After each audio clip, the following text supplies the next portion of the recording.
સુધી કોઈએ એમ નથી કીધું કે દેવણાજી તમે ફેસલો ખોટો સંભળાવો છો. દેવણાજીનો તો એક જ પ્રચંડ સવાલ છે કે મોને તો મોને બાકી બસ બસ દેવણાબા બસ સમજી જા બધા ફોડું તો ઠીક પાછું બાકી દેવણોજી આલી જેવા ગરમ ગરમ. તો દોસ્તો આજે સભા બોલાવવાનું એક જ કારણ છે. Love you darling. એ રૂપા આ સૂકી પપીએ ચમસોડે છે જો કે એને મારાથી પ્યાર બ્યાર તો નથી થઈ ગયો ને. અરે દેવણાબા દબંગ તઈનો સન્માન છે સ્ટાઈલ મારતો હશે એવું છે એમ.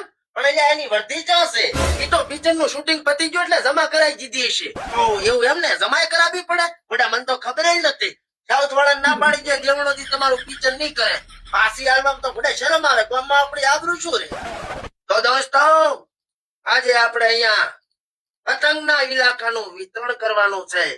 આજે હું તમને જગ્યા આપીશ એ જગ્યા ઉપર તમારે હવની રીતે હંપીને પતંગ લૂંટવાના રહેશે. કોઈ ડખો ના જુએ મારે મારા બાપની સોગંદ કહું છું. પુષ્પરાજ મેં લૂંટાઈ ગયેલા પતંગ લૂટેગા નહીં સાલા. અલ્યા ઘુઘરમના જેવો કોણ છે? આદળાબાનો છોકરો ઓલો પુષ્પો હમણાં નવી નવી હગાઈ થઈ છે ને એટલે ઝૂકવાની ના પાડે છે. હવે એને કે લગન ચા પછી ભલાને ઝૂકવું પડે છે. હવે ઈ થાય તાર જોયું જશે. અત્યારે તમે ભાગલા પાડો ને. મારા ગફુરોબા કહેતા હતા કે પાણી કે બિના નળ નહીં હોતા और पतंग के बिना कोई लुटड़िया नहीं होता. આ બચારો શિયાળાની ઢાઢમાં ઠરી ગયો એવું લાગે છે. એટલે આ કોણ છે? ગફુરાબાનો ભત્રીજો છે એનું નામ છે શેરુ. એટલે દેવણો છું હોય કે બધાના ડાયલોગ સાંભળવા આવ્યો છે. બીજો ડાયલોગ બોલતું બીજો કોણ નથી સાંભળતું હું એ જોઉં છું.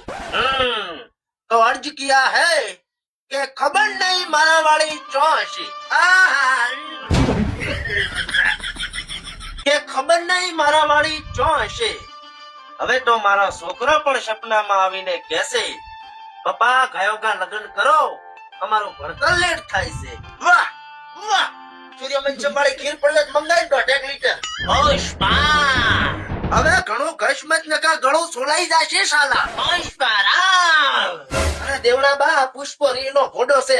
એક વાર તો માદળાબાના ગળે સરો રાચો પ્રો એ દુની બચારાને દાઢી ક્યાં આવે છે? શું વાત કરે છે? તું ગળું ઘસે રાજ સાલા મજા આવી ગઈ સાલા. અલ્યા પણ મને એક ડાઉટ છે. આનો એક ગભો ઓમ નતો ઊંસો નેસો કઈ રીતે થઈ ગયો? અરે ઈ તો ઓલા વૈદ નથી હોકળોજી ઈયાણે ઉતારી આલ્યો છે. લગડો કાપતા કાપતા સળી ગયો તો. ઓ એવું એમ ને. તું કહાનીઓ મસ્ત બનાવે છે. બાપ ને આમ તું પિક્ચર કોણ કરીશ પિક્ચર મારી છે. થેન્ક યુ હવે પંચનો ફેસલો આગળ વધારો. તો દોસ્તો પંચ એવું કહેશે કે પુષ્પરાજ. અરે દેવણાબા પુષ્પાની વહુ ના છો ઓલો પતંગ લૂંટવાનો ફેસલો કરો ને ખાયો ખા.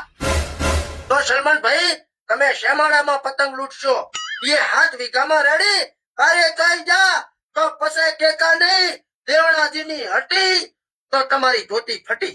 આ ડોહાઈ તો ઠીક છે પણ જો મારા ઇલાકામાં શેરુ ખોગે પુષ્પો આયા ને તો બાપની સોગંદ ભોટાથી ભૂચા નહીં જાય કહી દઉં છું. અરે એનું ટેન્શન મિલી ગયો ચારે બાજુ સીસીટીવી ગોઠવેલી છે આપણે. અરે અભણ ડોહાઈ એને સીસીટીવી કહેવાય. કામ કરો ને ફચુડ વાગે એને સીસીટીવી કહેવાય ના એને તો સીસુટી જ કહેવાય. હા તો હું એની જ વાત કરું છું ટણપા. અને શેરુ ખાતું અભણ તારે જવાનું છે ધોણિયાવાળામાં પતંગ લૂંટવા. અને અભણ અહીંયા હેડાનું વાવેતર કરેલું છે. જો એકે હેડો ભાજ્યો તો માલોબા તારા બૈડા ફાડી નાખશે.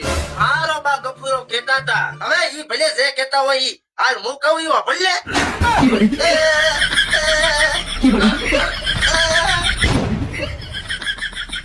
અને પુષ્પા તું અભળ તું કોઠામાં પતંગ લૂંટવા જઈશ રેડી. હવે કોઠામાં પડે છે પાણીની તકલીફ જો આજુબાજુ રખાવો નકા હું પતંગ લૂંટવા નહીં જાઉંગા સાલા.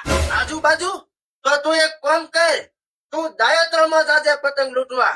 પણ હવે અહીંયા જીરું વાયેલું છે જો ચોય જીરું ભાજ્યું તો સબજીબા તારો કફો જેમ હતો ને એમ ને એમ દોઢો કરી નાખશે પછી કેતો નહીં મને